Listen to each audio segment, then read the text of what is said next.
السلام علیکم ورحمۃ اللہ وبرکاتہ نحمدہ ونصلی علی رسولہ الکریم اما بعد۔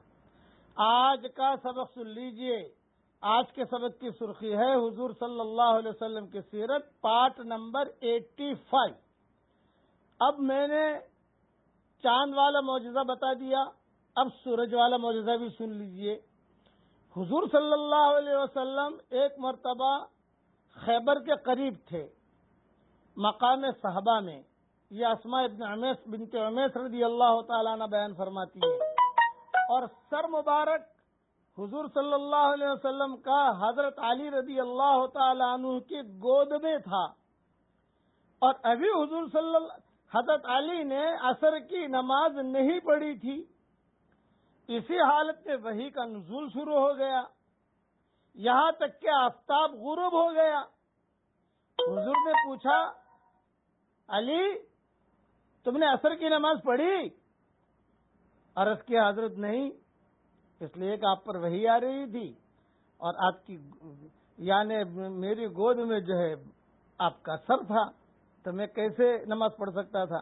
تو حضور صلی اللہ علیہ وسلم اسی وقت دعا کے لیے کھڑے ہو گئے اور عرض کیا کہ اے اللہ، علی تیرے رسول کی اطاعت میں تھا، آفتاب کو واپس بھیج دے تاکہ عصر کی نماز اپنے وقت پر ادا کر سکے۔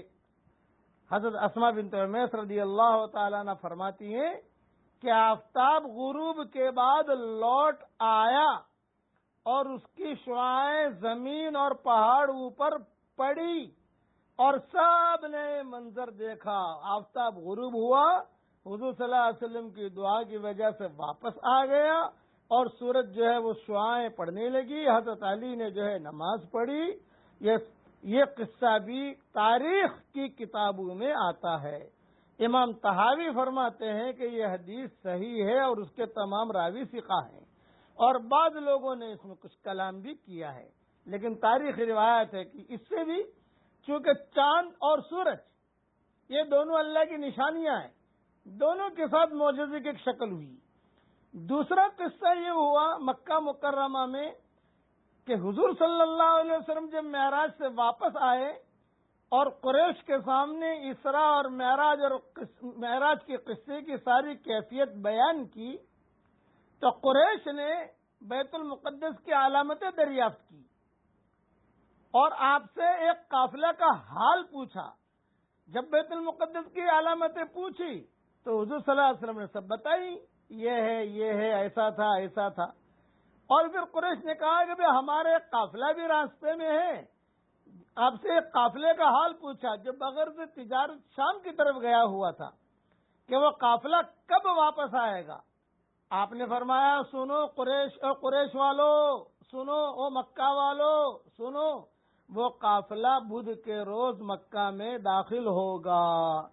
جب بدھ کا دن آیا تو سارے کے سارے مکہ والے باہر نکل گئے، سورج غروب ہونے لگا، سب نکل آئے، دیکھیں وہ قافلہ آتا ہے کہ نہیں آتا، قافلہ آتا ہے کہ نہیں آتا۔ سورج جو ہے وہ ڈھلنے لگا، قافلہ نہیں آیا، سورج ڈھلنے لگا، قافلہ نہیں آیا۔ مکہ والے کہنے لگے کہ دیکھا، کہہ رہے تھے بدھ کے دن آئے گا، یہ بدھ کا دن تو اب جا رہا ہے، تھوڑا ہی ٹائم باقی ہے، اور دیکھو ابھی تک تو قافلہ آیا نہیں، کہیں دور دور سے دکھائی بھی نہیں دے رہا۔ جب شام ہونے لگی تو سارے مشرکین مکہ نے شور مچایا۔ اس وقت حضور صلی اللہ علیہ وسلم نے دعا فرمائی کہ اللہ اس آفتاب کو اسی جگہ ٹھہرا دے جب تک کہ وہ قافلہ نہ آ جائے۔ چنانچہ قافلہ داخل ہوا اور پھر سورج غروب ہوا۔ اللہ تعالیٰ نے آفتاب کو اسی جگہ ٹھہرا دیا جہاں تھا، یہاں تک کہ قافلہ آ گیا۔ اس طرح اللہ تعالیٰ نے آپ کی تصدیق ظاہر کی۔ یہ دو قصے ہو گئے۔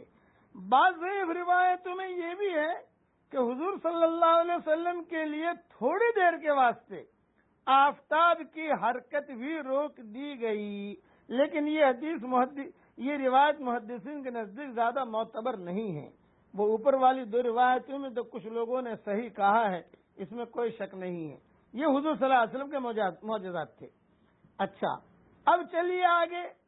کہ حضور صلی اللہ علیہ وسلم کو جو مشرکین مکہ نے بہت تکلیفیں پہنچائی، معجزے بھی حضور نے دکھا دیے، شق قمر بھی ہو گیا، اب کیا کریں؟ مشرکین مکہ تو تکلیف پہنچاتے تھے۔ تو حضور صلی اللہ علیہ وسلم نے صحابہ سے مشورہ کیا، بھئی کیا کریں ہم؟ اس لیے کہ یہ تو بہت پریشان کر رہے ہیں، عورتوں کو مار رہے ہیں، گھر گھر میں گھس کے مار رہے ہیں۔ ہاں، تو آپ صلی اللہ علیہ وسلم نے ایک جملہ کہا، تفرقوا فی الارض فإن اللہ سیجمعکم۔ قالوا إلى أين نذهب؟ قال إلى هنا، وأشار بيده إلى أرض الحبشہ۔ تم اللہ کی زمین پر کہیں چلے جاؤ، حضور نے فرمایا اللہ کی زمین پر سب نکل جاؤ، ہجرت کرو، یقیناً اللہ تعالیٰ تم سب کو ہم سب کو عن قریب جمع کرے گا۔ صحابہ نے عرض کیا کہ حضرت کہاں جائیں؟ آپ نے فرمایا حبشہ کی طرف چلے جاؤ، اشارہ کر کے کہا کہ حبشہ کی طرف چلے جاؤ۔ اب یہ ہجرت شروع ہوئی، بقیہ تفصیل کل پوری کروں گا انشاءاللہ۔